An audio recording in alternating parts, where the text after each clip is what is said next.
ഈ മാസം 19-ന് രാവിലെ 8 മണിക്കാണ് മുംബൈയിലെ കുഡൂസിൽ നിന്ന് ഷാനവാസിന്റെ 9 പ്രാവുകൾ പറന്നുയർന്നത്.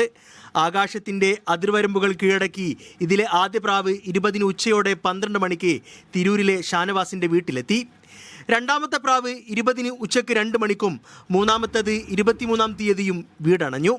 1000 കിലോമീറ്ററുകൾ താണ്ടിയാണ് 3 പ്രാവുകളും സ്വന്തം കൂടണഞ്ഞത്. ഏകദേശം ഒരു വയസ്സാകുമ്പോഴേക്കാണ് നമ്മൾ ഈ റേസിനായിട്ട് തയ്യാറാക്കുക.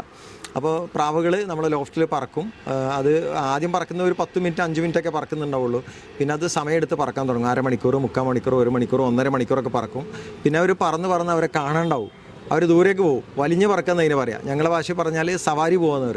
തൃശൂർ, മലപ്പുറം ജില്ലകളിലെ ക്ലബ്ബുകൾ സംയുക്തമായി നടത്തിയ മത്സരത്തിൽ 19 ടീമുകളിൽ നിന്നായി 79 പ്രാവുകളാണ് പങ്കെടുത്തത്. പ്രാവുകളുടെ കാലിൽ ഘടിപ്പിച്ച പ്രത്യേക ടാഗുകൾ സ്കാൻ ചെയ്ത് മൊബൈൽ ആപ്പ് വഴിയാണ് സമയം കൃത്യമായി രേഖപ്പെടുത്തിയത്.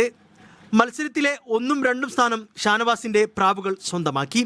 9-ൽ 3 പ്രാവുകൾ തിരിച്ചെത്തിയെങ്കിലും ബാക്കിയുള്ള 6 പ്രാവുകൾക്കായി കാത്തിരിക്കുകയാണ് ഷാനവാസ്. തീർച്ചയായിട്ടും അവർ എത്തും, അതൊരു വിശ്വാസമാണ്. കാലാവസ്ഥയിലെ ചെറിയൊരു വ്യത്യാസങ്ങൾ കാണുന്നുണ്ട്, അതുകൊണ്ടാണ് ഡിലേ വരുന്നത്. അല്ലെങ്കിൽ അവർ അത്രയും വേഗത്തിൽ തന്നെ പറന്ന് വരേണ്ടതാണ്. നമ്മളെ ലോഫ്റ്റ് തേടി എത്തും.